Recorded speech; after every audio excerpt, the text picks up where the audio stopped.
What up, YouTube fam? Welcome back to the channel.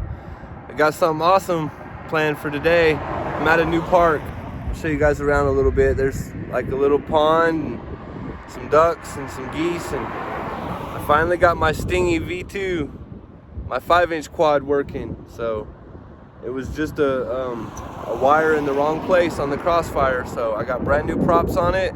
I got my Insta360 Go on there, and I got my 1550 milliamp hour Tattoo 6S battery. So this is my 5-inch 6S drone. It's got the skids on it.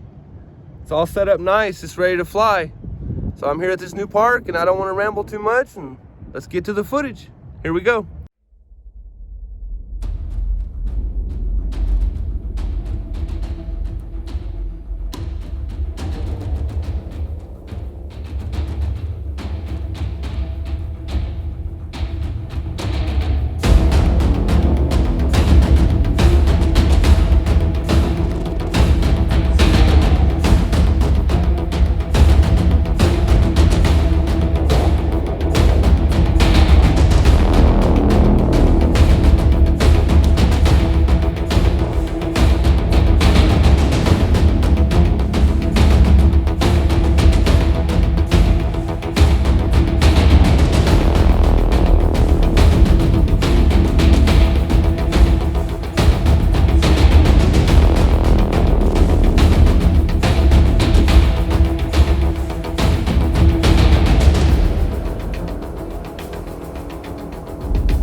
much fun. I love this drone. That was a blast. Hope you guys enjoyed it. All right, guys, that's gonna do it. That's the GoPro. That's the GoPro 7 Black on the Stingy V2 5-inch drone, 6S drone. I was flying around here at this park. I loved it, guys. That was absolutely amazing. I have a couple of issues I gotta figure out how to work out. It's saying RSSI DBM in my goggles as an error, and I was also getting some RX loss and a lot of breakup. I don't know why I had so much breakup, but I would barely get any distance away, and it started breaking up and cutting out on signal and stuff. So I got a couple of things I got to figure out to get it better, but it's working. It's ready to go, and I love it. I had a blast. Hopefully you guys enjoyed the video. Love you guys. Make sure if you're new, you subscribe, and if you like this kind of content, enjoyed the video, drop me a like, and many more great videos to come, guys. Thanks for being on this journey with me.